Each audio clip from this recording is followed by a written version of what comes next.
शंकर विवेक चूड़ामणि में से कुछ बातें। पहली बात, मुक्ति का हेतु ज्ञान है, कर्म नहीं। क्या मुक्ति का हेतु ज्ञान है, कर्म नहीं? माने जैसे अंधेरे में हाथ पांव मारने से कुछ नहीं दिखता, वैसे ही कर्म से मुक्ति नहीं। दीपक ज्ञान ही अंधकार हटाता है। मान लो एक बच्चा अंधेरे कमरे में चला गया, डर गया, बोलता है मुझे कुछ दिखाई नहीं दे रहा, मैं बाहर कैसे जाऊं? तो पास खड़ी औरत बोली लाइट का बटन दीवार पर है, दबा दो। पर बच्चा बटन ढूंढ नहीं पाया, तो उसने क्या किया? वो कमरे में उछलने लगा, इधर उधर हाथ मारने लगा, दौड़ने लगा, उसके कपड़े गिरे, पैर में चोट लगी, लेकिन अंधेरा वैसा का वैसा रहा। तो बुढ़ी आई, बुढ़ी ने क्या किया? मुस्कुराई, दीवार पर लाइट का बटन था, वो दबा दिया, पूरा कमरा उजाले से भर गया। तो बच्चा चौंका, इतना आसान था। बुढ़ी बोली हाँ, भागने या दौड़ने से अंधेरा नहीं जाता, सिर्फ लाइट जलाने से जाता है। दूसरी बात, आत्मा न करता है न भोगता है, वह केवल साक्षी है। जैसे सीसीटीवी कैमरा सब देखता है पर कुछ करता नहीं, तो आत्मा जो स्वरूप है, कोई कार्य नहीं करता, वह न कर्म करता है न फल भोगता है, वह तो बस साक्षी है। जैसे सूरज सबको रोशन करता है लेकिन किसी को नहीं छूता। अगेन सीसीटीवी कैमरा, आपके कमरे में एक सीसीटीवी कैमरा है, वह सब कुछ देखता है, झगड़ा, खेल, चोरी, पूजा, लेकिन कुछ करता नहीं। वो ना बोलता है, ना रोकता है, ना दुखी होता है। कैमरा माने क्या? सत्य आत्मा उसको बोल सकते हो। जो कुछ भी हो रहा है संसार का खेल, सत्य आत्मा परमात्मा जो भी बोल लो, वो सिर्फ साक्षी है, पर कभी खेल में लिप्त नहीं होती। ऐसे ही कबीर जी जैसे लोग होते हैं, बुद्ध जैसे लोग, वो प्रकृति का खेल देखते हैं, वो उसके साथ नाचने नहीं लगते जाके। तीसरी बात, जो खुद को जान लेता है उसे ब्रह्मांड को जानने की जरूरत नहीं पड़ती। जैसे गुरु ग्रंथ साहिब में बोला गया, जो ब्रह्मंडे सोई पिंडे, जो खोजे सो पावे। तो यह अद्वैत वेदांत का हृदय है, ये बात उपनिषदों का सार है, बुद्ध और सूफियों की अंतिम पुकार है, खुद को जानना। जिड्डू कृष्ण मूर्तियों ने यही बोला है। इसका भावार्थ क्या है? यहाँ विवेक चूड़ामणि में आत्मा को जान लेना, अर्थात उस एक सत्य स्रोत को पहचान लेना जिससे सारा ब्रह्मांड चलता है।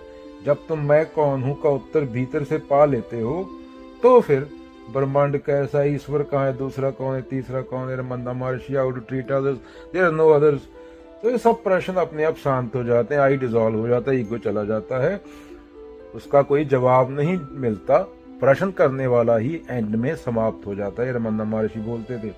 उदाहरण ले लो, बिजली का स्रोत, मान लो तुम्हारे घर में 100 तरह के बल्ब हैं, कोई पीला है, कोई चमकता है, कोई टिमटिमाता है, कोई एलईडी वाला है, कोई सीएफएल वाला है, तरह तरह के बल्ब हैं। अब तुम हर बल्ब को अलग अलग समझने लगो तो तुम्हें 1000 तरीकों से पढ़ाई करनी होगी। लेकिन अगर कोई तुम्हें बिजली का स्रोत दिखा दे तो सब में एक ही करंट है, तो सब बल्बों की प्रकृति एक ही झटके में क्या हो जाएगी? स्पष्ट हो जाएगी। क्या संकेतक बात? बिजली क्या है? सब बल्बों की आत्मा है, चेतना बोलो। बल्ब शरीर, नाम, रूप, चरित्र, आइडेंटिटी, जो भी तुम्हारा नाम है, प्रोफाइल पिक्चर लगा दे तुम व्हाट्सएप पे, ये मैं हूं। तो सरल अर्थ क्या है इसका? विवेक चूड़ामणि की ये बात अगर तुम समझ जाओ कि सूरज क्या है, तो फिर उसकी 1000 किरणों को अलग अलग तरह से समझने की जरूरत नहीं, तो जानने वाला मिट जाता है। वहां पे जानने वाला नहीं रहता, तो जानने को बचा क्या? तीसरी बात विवेक चूड़ामणि में से तो सबको पता ही होगा, ये आधार है अद्वैत वेदांत का, ब्रह्म सत्य जगत मिथ्या। ये शिक्षाओं का क्या है? अद्वैत वेदांत की केंद्रीय सूत्र है, जो आचार्य शंकर ने बोला था। ब्रह्म ने शुद्ध चेतना, आत्मा, निराकार सत्य एकमात्र वास्तविक सत्य है, और संसार जो चेंज हो रहा है, परिवर्तनशील है, क्षणभंग हो रहा है, नाम रूप से बना है, मिथ्या है, अर्थात भ्रम है वो, ना कि पूर्ण रूप से अस्त।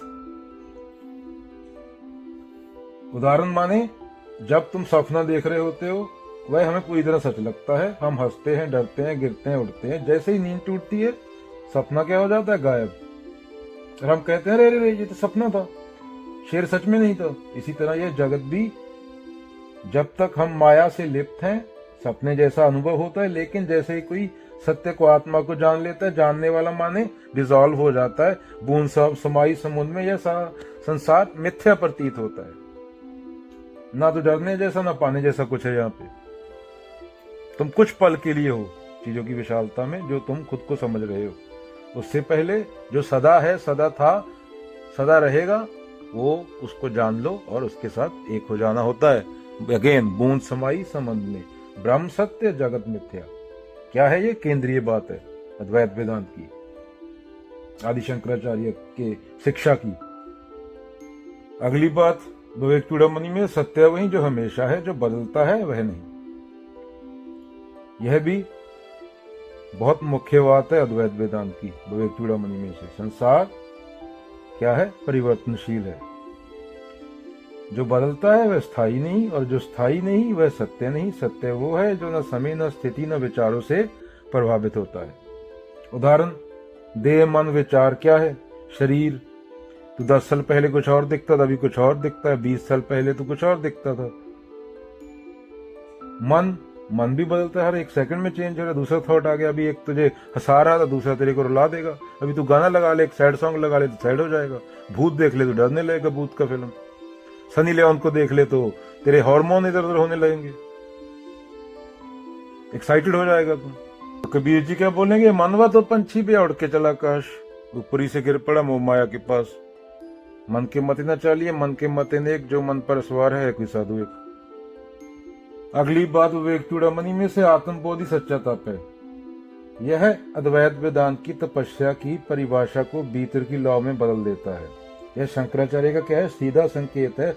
बाहर की क्रियाओं से अधिक मूल्य भीतर की स्पष्टता का है। जब मन स्थिर होकर सत्य के स्वरूप को देखता है तो ही सच्चा ज्ञान है, वही तप है। घंटों बैठकर पूजा करने से बेहतर है एक क्षण की जागरूकता। कर का मन का डार दे, मन का फेर कबीरा, मन का फेर।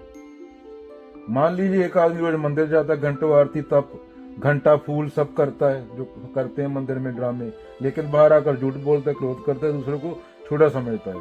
वही एक साधक चुपचाप बैठता है जागरूकता में, हर सांस को देखता है, अपने भीतर उठते मैं, मेरा, मुझे को बिना पकड़े गुजर जाने देता है।